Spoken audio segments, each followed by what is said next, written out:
Are you maybe playing a D&D Paladin that feels, I don't know, a little stuck? Like they're trapped in that incredibly dull, lawful, stupid stereotype? Ah, yes. The classic. Yeah, you know the one. The moral subtlety of a brick. Always righteous, always ready to smite whoever deviates even slightly from their code. Context. Empathy. Never heard of them. Exactly. They just barge in, totally certain, ready to enforce the rules no matter how much chaos it causes. And, you know, it might get a quick laugh the first time. Right, the first time. But it often just completely derails party cohesion, doesn't it? The rest of the group gets tired of every single moral question getting the same blunt answer. Oh, absolutely. It kills the nuance. It kills the teamwork. And honestly, it just feels like such a waste. It really does an injustice to what paladins can be. That's the thing, isn't it? There's so much more potential there, way beyond just being a walking rulebook. If you step back and look at the bigger picture, paladins are, champions of causes, upholders of oaths, but they're inner worlds.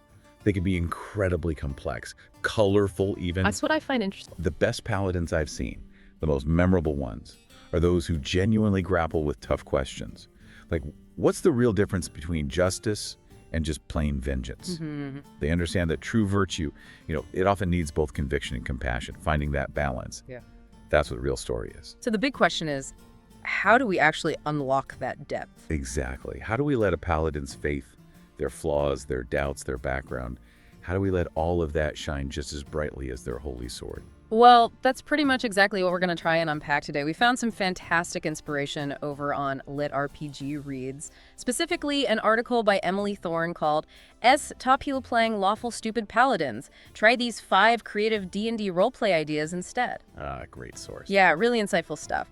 So our mission today is simple, really. We want to shatter that tired old mold, offer up 5 fresh, genuinely human concepts to hopefully inspire your next D&D hero. It's about wielding more than just the sword, right? It's about harnessing compelling storytelling. Moving way beyond just being walking rulebooks. Definitely. So yeah, getting beyond this lawful, stupid thing, it's just so pervasive and frankly, pretty uninspired most of the time. It's the low-hanging fruit of paladin roleplay, really. It is. And what's frustrating is with just a little bit of imagination, maybe a little role-playing bravery, paladins can be so much more. They can be these torn redeemers or clever divine agents or maybe humble community leaders, philosophical doubters, even reformed rebels. Possibilities are huge. Right. It means freeing ourselves from that rigid black and white thinking, embracing the drama, the redemption arcs, the heartbreak, the triumphs. Imagine your paladin suddenly being as unpredictable and, well, alive as any wizard or rogue or bard at the table. That's the goal, I think. Absolutely.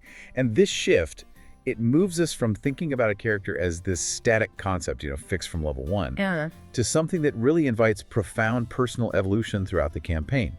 The whole point is to shatter that mold, offer up these deeply human concepts. Because that's where the depth comes from. Exactly. The key insight here, I think, is that these concepts aren't just different flavors of Paladin. They actively invite you, the player, to dig deeper, to connect your Paladin's story to big themes, faith, identity, personal growth, instead of just, ticking boxes on an oath checklist. Yeah, it's about building a character who isn't afraid to change, to grow. And that elevates the whole game, doesn't it? It really does. It makes the story richer for everyone. It's funny how that one label, lawful stupid, can just flatten everything. A class that's fundamentally about conviction, about ideals. Reduced to a punchline, yeah. It just strips away all the interesting stuff, the internal conflicts, the nuances of belief, the messy reality of trying to live up to a code in a complicated world. We're talking about taking a character from being like this judgmental roadblock. Yeah, the party fun police. Exactly, and turning them into this dynamic, evolving force for good, or at least their version of good, finding the story in the struggle itself. Right, and the foundational shift isn't just picking a different oath or tweaking alignment points on the sheet. It's a mindset shift for the player. Instead of just asking, what does my oath demand? Which often gets interpreted super literally. Right? Yeah, very rigidly. The question becomes something more like, okay, given this specific messy situation, and given my own history and how I'm understanding things now, what does my faith inspire me to do?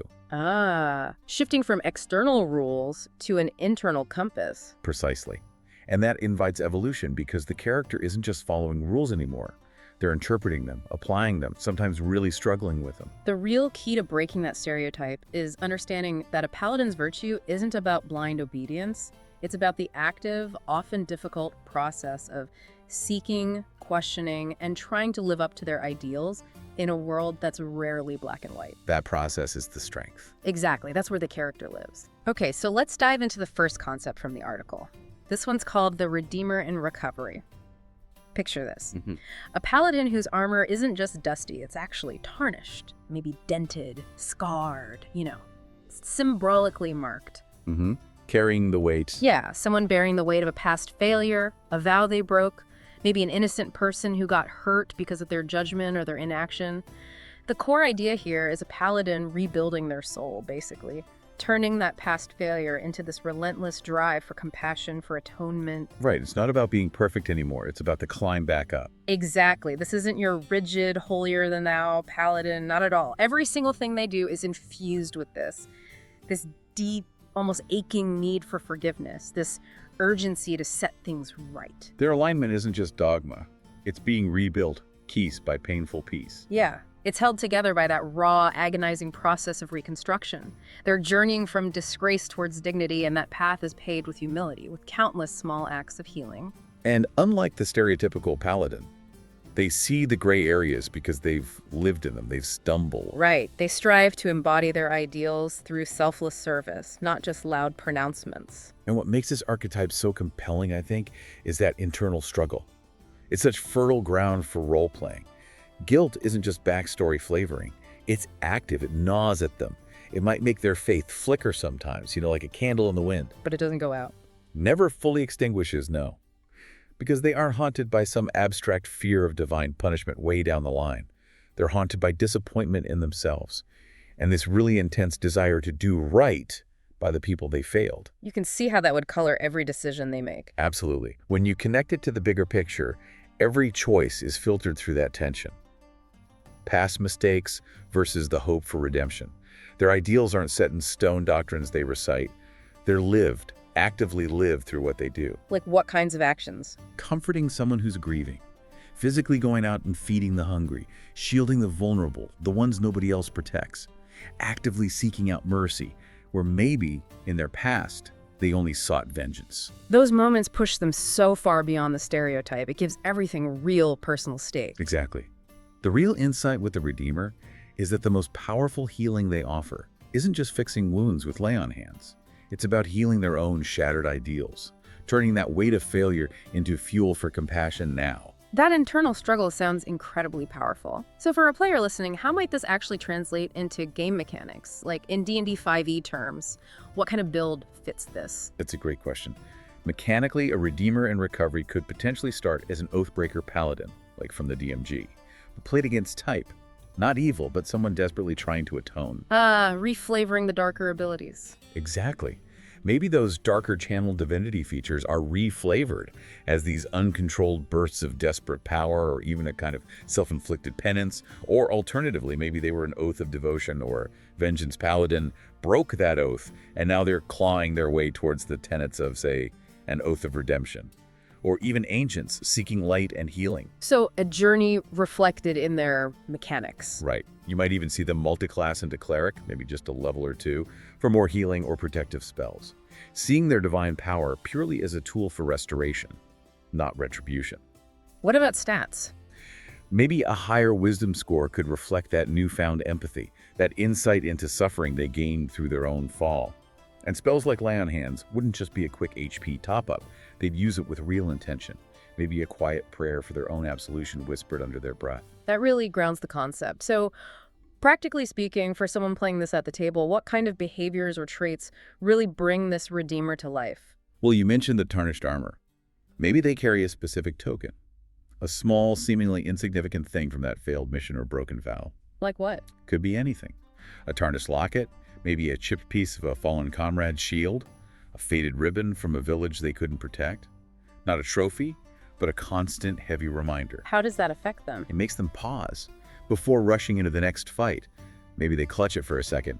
It fuels their caution. Okay, that ties into another trait you could see.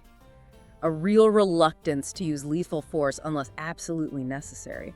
Definitely. Picture your Redeemer facing down some bandits. Instead of immediately calling down smites, their first instinct might be to disarm, to incapacitate. Using spells differently. Yeah, maybe using command to force them to flee, or drop, or compel duel to draw the leader away, giving innocents time to escape. The goal isn't killing, it's stopping the harm, preventing more bloodshed. Maybe because they feel they've caused enough already. That makes their actions feel so much heavier, more considered. What about relationships? You mentioned making amends. Right.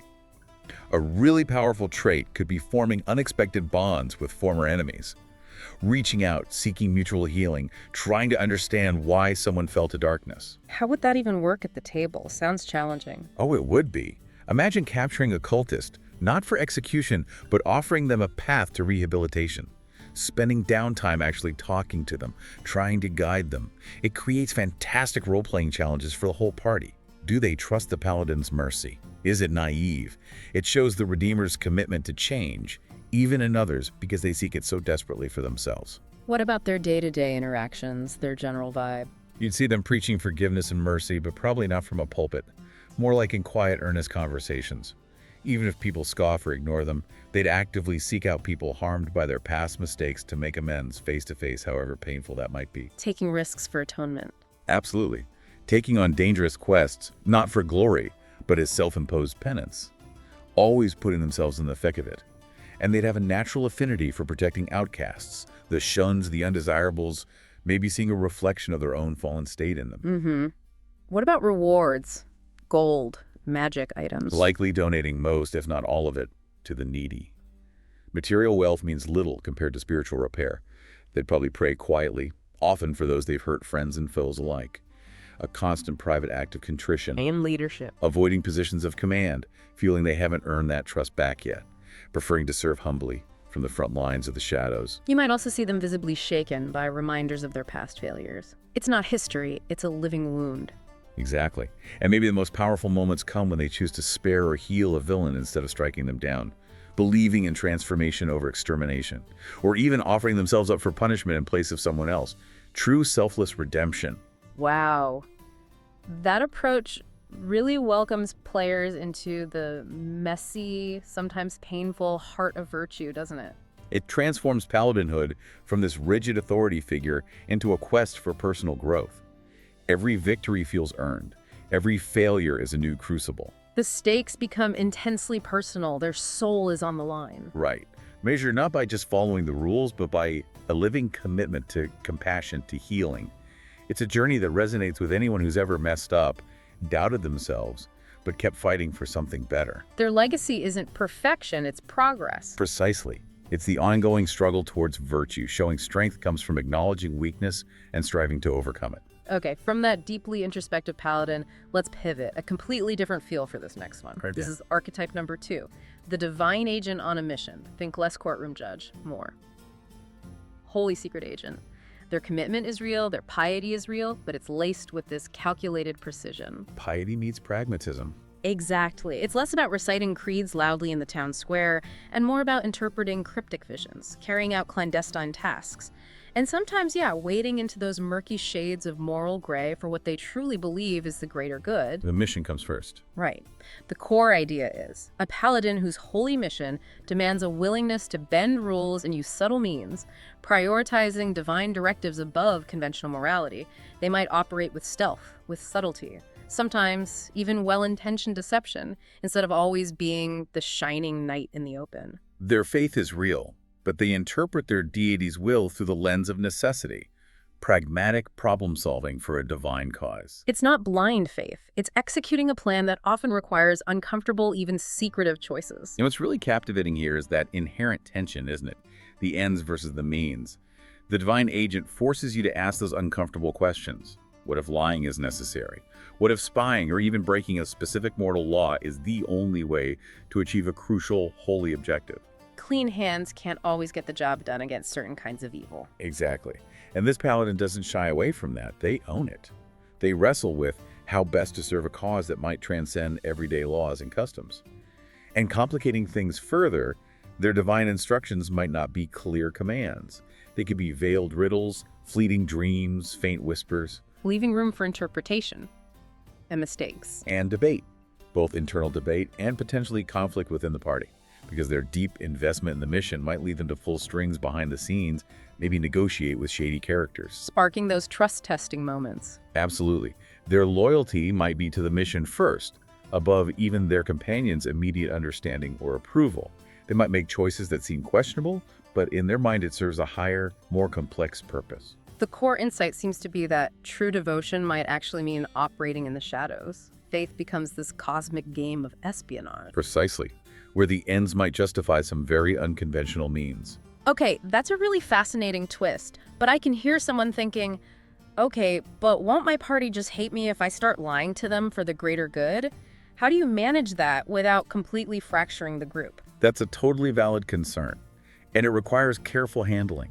Communication with your DM is crucial.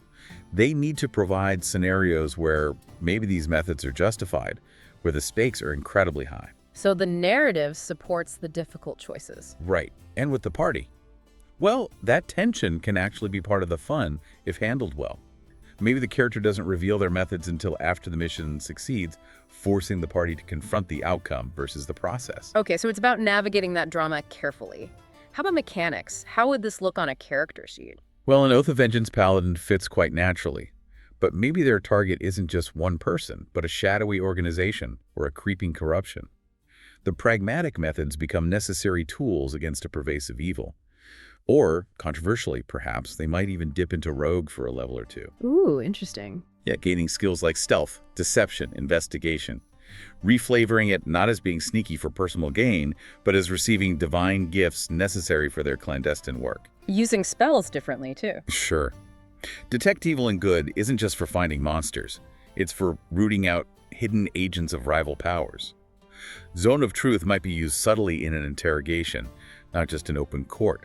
Their background could even be something like urchin used to, slipping through the cracks, or maybe even criminal, reformed, but still possessing those useful, if morally gray, skills. All reframed as instruments of a divine plan. That gives a lot of creative options. So for the player leaning into this, they get to explore moral ambiguity in ways classic paladins usually don't. They might be following these cryptic prophecies or dreams like actual operational briefings from their god, constantly seeking guidance in strange omens. Right, so if a direct confrontation seems obvious, but their guidance points towards subtlety, they won't charge in. They'd use charm, deception. Exactly. Maybe use charm or wit to de-escalate a situation, or craft a careful deception to gain entry or information, instead of kicking down the door. Think about a divine agent needing to infiltrate a corrupt baron's keep. They might not assault the gate, they might pose as a visiting merchant, or use charm person subtly on a guard to get inside info. Always rationalizing the tough choices for the greater good, weighing immediate harm against some ultimate, maybe unseen benefit. Definitely. And they might spend a lot of time in solitary rituals or meditation, trying to decipher the true meaning of their deity's will, seeking clarity before making a move. Forming secret alliances. Could be. Alliances beyond the party's knowledge, pursuing goals their companions might not understand, creating these really interesting subplots and potential reveals later on. Delivering coded messages, operating in the shadows. Using disguises, false identities, a master of holy espionage almost. Maybe tracking multiple objectives at once with priorities shifting dramatically as new visions or omens come in. Always adept. Requires patience, doesn't it? Restraint. Immense patience. Playing the long game, where a hot-headed approach would fail. They might carry specific tokens or relics, not just reminders, but tangible proof, even as obscure of their divine orders. Willing to sacrifice their own reputation. Absolutely. The mission matters more than being liked or seen as conventionally good. In times of doubt, they look for confirmation in sacred omens, the flight of birds, patterns in tea leaves, you name it. And crucially, they would face intense internal crises if a mission's morality becomes truly questionable, grappling with the weight of their choices, the potential cost to their own soul. That pragmatism isn't consequence-free for them. It really transforms the paladin from that rigid symbol into this charismatic, multi-layered operator, constantly making difficult calls. Campaigns just come alive with that kind of stuff. Secret objectives, shifting loyalties, daring acts, testing subtlety as much as strength. The lines blur between obedience and initiative. It lets the whole table dive into cosmic politics, divine spycraft, religious ambiguity. Every session becomes this complex puzzle, weighing mission loyalty against personal conscience. It's a thrilling test of faith under pressure. Serving a greater good, even when it requires actions that look, well, not very virtuous on the surface. Makes for a truly memorable character. Definitely. Okay, this next one shifts gears again. It gets really interesting, maybe even a bit unexpected. Archetype 3, the local hero and moral compasses. Forget storming castles or smiting dragons for distant gods. Picture a paladin, tending crops alongside a neighbor. Or maybe mediating a heated argument between two farmers in the village square. Virtue in muddy boots. I like that. Yeah. Their sacred calling isn't a license for grandstanding, for making pronouncements from on high. It's a deep personal duty to the people right there around them. Faith lived in the everyday. In muddy boots, humble homes, at the village, well, not in marble cathedrals. Exactly. For them, goodness means actively listening, mediating disputes calmly, quietly lifting spirits. They're the helpful hand at the harvest festival, the steady presence at the tavern door when things get rough, the familiar face everyone trusts. It's heroism scaled down to the personal, the immediate. And what's really captivating here is where their power comes from. It's not flashy miracles or supernatural charisma. It springs from the deep, real bonds they forge with their community. Right. They're the person who actually takes the time. Yeah, they teach the scared kid how to fish. They stand up to the greedy landlord exploiting tenants. They bring calm wisdom to family squabbles. Forget the fiery sermons. This paladin's ethics are practical. They might even bend rigid church law sometimes to fit the messy realities of everyday life, the urgent needs of their neighbors. They might even disagree with the higher-ups. Distant clergy, knights imposing rules without understanding. Absolutely. Which raises a fascinating question. How does that quiet strength, that deep community loyalty, allow them to challenge powerful figures, nobles, corrupt officials when it means protecting their people? They might reinterpret holy texts or traditions to fit the circumstances, always prioritizing the community's well-being over abstract dogma. The core insight seems to be that true holiness isn't always in grand crusades, but in that quiet, consistent work of nurturing a community. Every small kindness is an act of faith. Beautifully put. It's profound in its simplicity. It makes them incredibly relatable. So thinking mechanically again for D&D 5e, how would you build this? What kind of oath fits? This paladin feels very much like an Oath of Devotion, or maybe Oath of the Ancients kind of character, focusing on honesty, compassion, protecting the light, protecting the innocent, but interpreting all of that through a very local lens. The spells would be different too. Yeah, you'd probably see them prioritize healing, protection, maybe social spells like Calm Emotions or Zone of Truth, used for mediation, rather than focusing purely on offensive smites. Armor may be less imposing. Could be. Maybe they favor chainmail, or even just sturdy leather, something practical for working alongside people, rather than full plate that sets them apart, makes them more approachable. Skills like persuasion, insight, animal handling, maybe medicine would be crucial, reflecting their daily interactions. And background. Folk hero seems almost tailor-made, right? Or maybe hermit, if they're wise counsel living slightly apart but still deeply connected. Or even acolyte, but seeing the community itself as their temple. They might even take feats like healer or inspiring leader, using their abilities to directly support and uplift the people around them. That really grounds their abilities in their community role.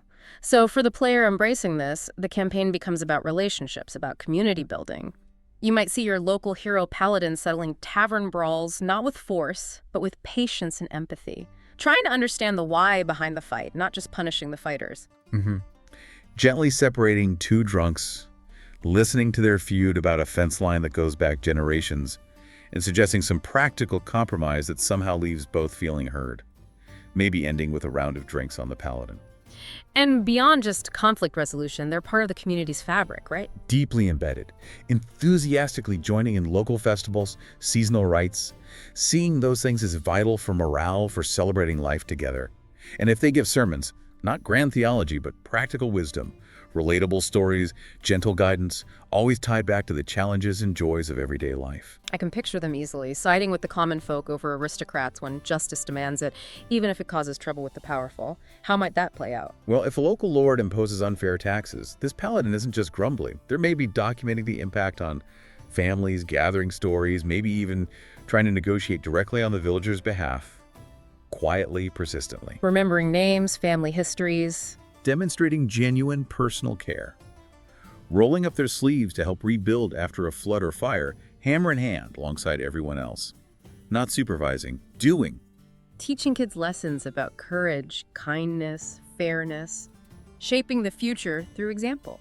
Right. Mediating land disputes without violence, seeking fairness that preserves relationships, encouraging celebrations of small wins, a good harvest, a healthy birth, knowing how much hope matters. Protecting the weak from bullies, gossipers, defending dignity in daily life. And maybe surprisingly, valuing local traditions, folk remedies, even old superstitions alongside official doctrine. Understanding their cultural weight, their practical wisdom. Seeing value where dogma might see ignorance. Always crafting solutions that prioritize peace, reconciliation over just punishment. Building bridges. Exactly. Through this concept, the Paladin's journey becomes this rich tapestry of faces, shared traditions, moral choices grounded in everyday life. The stakes become incredibly personal. Every quest matters not just for abstract glory, but for the well-being of these real, relatable people they care about. Heroism measured not just in monsters slain, but in the strength and happiness of the community they nurture. Right. Loyalty, love, local disputes. Yeah. These become the battlegrounds. It yields stories that are as heartwarming as they are epic. It shows that sometimes the biggest acts of faith happen quietly, consistently, right where you live. Okay, from that very grounded hero, let's shift focus again, this time turning inward. This one feels like a really compelling paradox. Archetype 4. The Zealot with Doubts. Ah, yes. This is a fascinating one. Picture a paladin whose belief, yeah, it burns bright, they are zealous, but that flame is constantly being buffeted by these storms of uncertainty. This isn't an icon of blind faith, not at all. They're a seeker, a holy warrior who listens intently for guidance, but isn't afraid to confront uncomfortable, even terrifying questions about their path, their deity's will, the nature of good and evil itself. Their certainty isn't just handed to them, it's forged. Forged through struggle, through wrestling with their own limitations, their own failings. Right.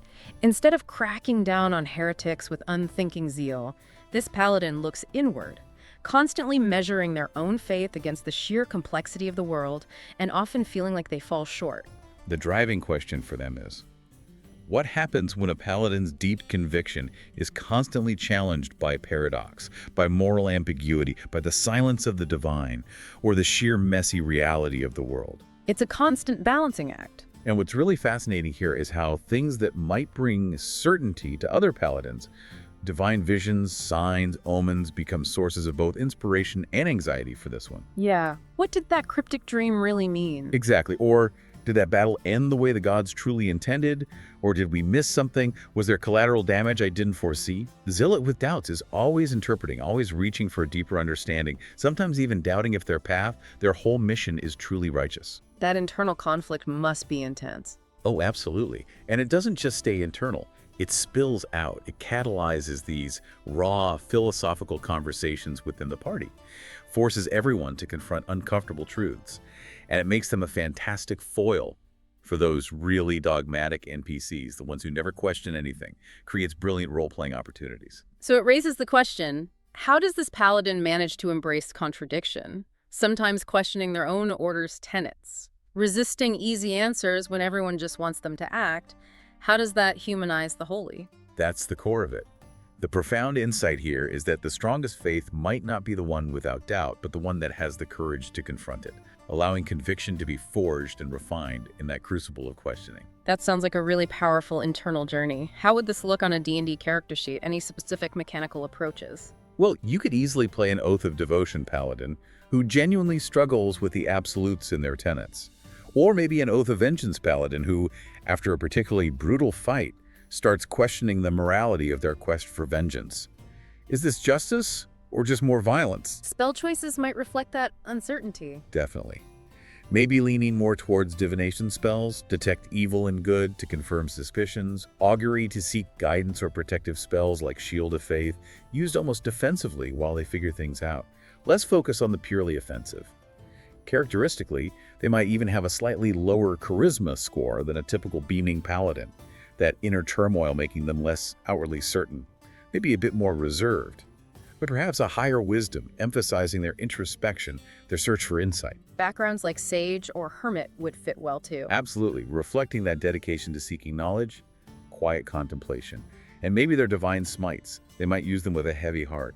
Perhaps there's a flicker of pain or doubt in their eyes after landing a killing blow, rather than pure righteous satisfaction. Adds so much texture to combat. So for the player, this means embracing that introspective drama, letting courage be tested, seasoned, not just granted. They might face dilemmas like interpreting divine silence after a desperate prayer. What do you do when you ask for guidance and get nothing? That's a huge one. Yeah. How do they proceed? Do they fall back on their own judgment? Do they wait? It forces difficult choices. And that would naturally lead them to debate beliefs, not just internally, but with others.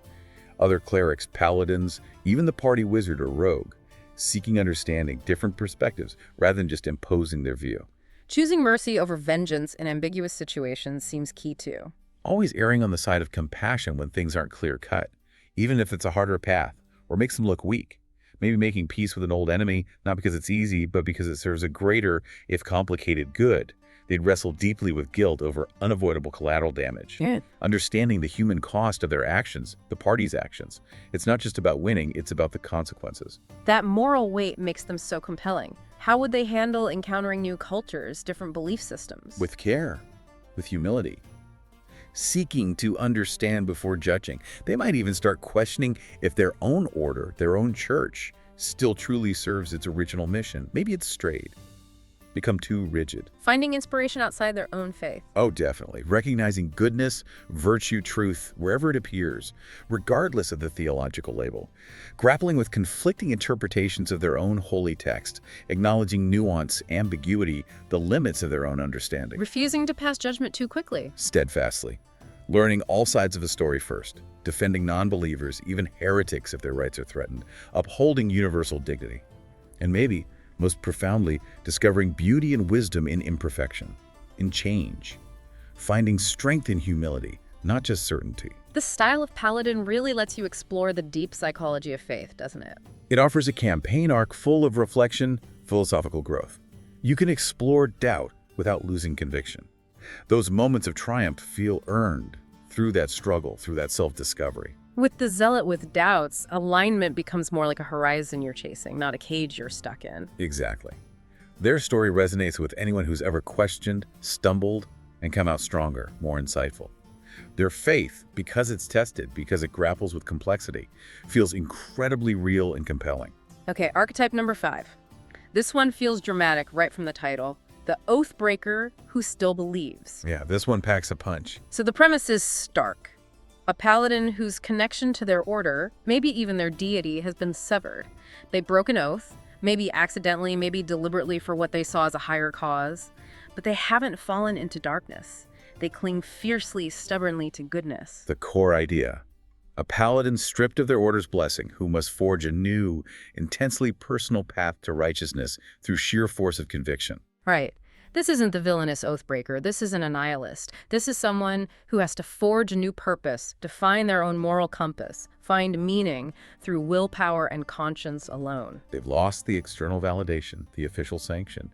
Now they have to define what paladin means for them without the usual trappings of power or authority. It's a journey of painful self-redefinition, their worth measured only by their actions, not their title. And the tension here is fascinating. That clash between their former institutional identity and their ongoing personal conviction. Why did they break the oath? Maybe it was an act of mercy that defied a harsh law. Maybe they refused to uphold a doctrine they realized was flawed, corrupted. So they stand alone now, tested anew. Seeking ways to protect the innocent, thwart evil, but without the blessing, or maybe also without the burden of that higher authority telling them exactly how. The loss of rank, the banishment. It brings pain, obviously, but maybe also a strange kind of freedom. Exactly. The freedom to choose new ideals, new allies, new methods. To do good entirely on their own terms, unbound by dogma that failed them or that they rejected. Which raises that critical question. How does this banishment, this loss, become a crucible for self-discovery? How does it forge an even more resilient personal brand of heroism instead of leading to bitterness or villainy?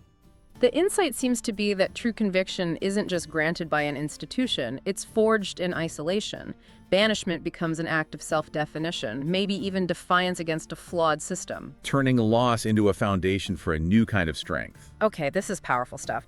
How does this interact with the actual Oathbreaker subclass in D&D 5e, which is usually presented as explicitly evil? Can you even play this concept within the rules? That's where it's really interesting for DMs and players working together. You're right, the standard Oathbreaker in the player's handbook leans heavily evil, Yeah. but you can absolutely reflavor it. How- Maybe that aura of hate isn't about spreading malice. Maybe it's reinterpreted as this potent force of raw, untamed, righteous anger against injustice. Or maybe it's a desperate, uncontrolled surge of energy reflecting their broken connection. Or maybe this paladin isn't mechanically an Oathbreaker at all. Maybe they simply lost their paladin abilities when they broke their oath, as interpreted by their deity or the oath's magic. Now they're on a personal quest for redemption. So they could regain their powers later, maybe under a new oath. Exactly. Perhaps they regain powers by fulfilling the tenets of a new oath, one they forged themselves through their actions. Or maybe they multi-class, perhaps into fighter, relying on their own martial skill now. Or even, controversially, warlock making a desperate pact to gain power for good after losing their divine connection. Alignment would likely shift too. Probably towards chaotic good or neutral good, reflecting their independence from traditional structures while still holding on to that core goodness. Lots of rich narrative potential there, beyond the standard evil knight. So role-playing this Oathbreaker who still believes, it just breathes fresh air into the class, doesn't it? Totally. Their morality becomes deeply personal. Their journey is laced with regret for what's lost, but also this stubborn hope for what can still be done. Every act of kindness is defiance. So thinking about their motivations, their behaviors, they might secretly protect a community they can no longer openly serve, like a silent guardian. Yeah, operating from the shadows, their identity hidden. That could lead them to actively oppose corrupted former allies or leaders from their old order, trying to right wrongs from the outside. Maybe finding purpose in mentoring. That's a beautiful idea. Mentoring a young, idealistic paladin, trying to impart the hard lessons they learned, help them avoid the same pitfalls, maybe without ever revealing who they really are. Rediscovering faith through simple acts. Finding that divine connection, again, not in grand temples, but in small acts of kindness. Helping the marginalized, especially those maybe cast out or ignored by their former order, because they know exactly what that feels like. Dedicating themselves to exposing corruption, gathering evidence against the institution that wronged them. Acting as a whistleblower from exile, which might mean wearing disguises, operating under aliases, adding layers of intrigue, sacrificing personal safety constantly, driven by a need for penance, for closure. Rebuilding their whole code of ethics. From the ground up, based on experience, not dogma.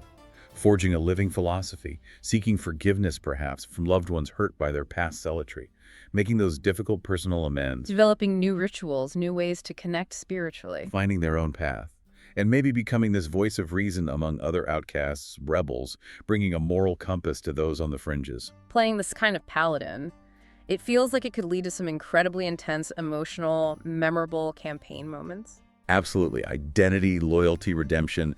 These themes just cut so much deeper when you've lost everything but still choose to stand for what's right. It forces the character and the player to really examine their core beliefs.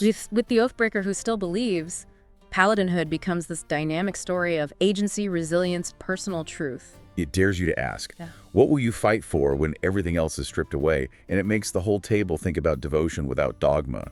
Standing for good, Wow. simply because it's right, regardless of who's watching or validating you. Powerful stuff. Okay, we have one more, a bonus archetype, and this one really offers a different flavor. Ooh, intriguing. The Scholar of Sacred Truths. So, picture this. Not all paladins are defined solely by sword and shield. Some dedicate their lives to unraveling mysteries, the mysteries of the divine, of the cosmos itself. Intellectual power. Exactly, the core idea. A paladin whose holy quest is driven by relentless intellectual curiosity, seeking sacred truths in scrolls and debates as much as in battle. This is a seeker whose calling demands skepticism, research, thoughtful debate, the patient pursuit of knowledge. Their faith isn't just tested on the battlefield, it's refined, deepened by study. Rigorous academic pursuit is part of their service. Their devotion is an ongoing dialogue, a journey of inquiry, happening just as often in dusty libraries or theological forums as on the field of valor. They're the philosophers, the theologians, the investigative journalists of the holy orders. And what's really fascinating about the scholar is their specialty, using brains as much, if not more, than brawn. Their sense of justice is rooted in understanding. They approach problems with research first, conversations, analysis, before drawing conclusions or weapons. So when they encounter a new cult, a heresy, an ancient evil, Their first instinct isn't smite, it's investigate. poring over old scrolls, conducting interviews, piecing together lost wisdom. This makes them incredibly valuable for parties tackling mysteries, curses, lore-heavy quests, where the solution lies in knowledge, not just force. Their authority comes from their grasp of truth, not just divine power. Right, an unshakable grasp of arcane and sacred truths.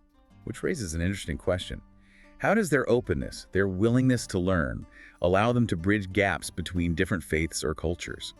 By engaging challenging ideas, integrating the best of what they find, even if it puts them at odds with more traditional dogmatic clerics in their own faith.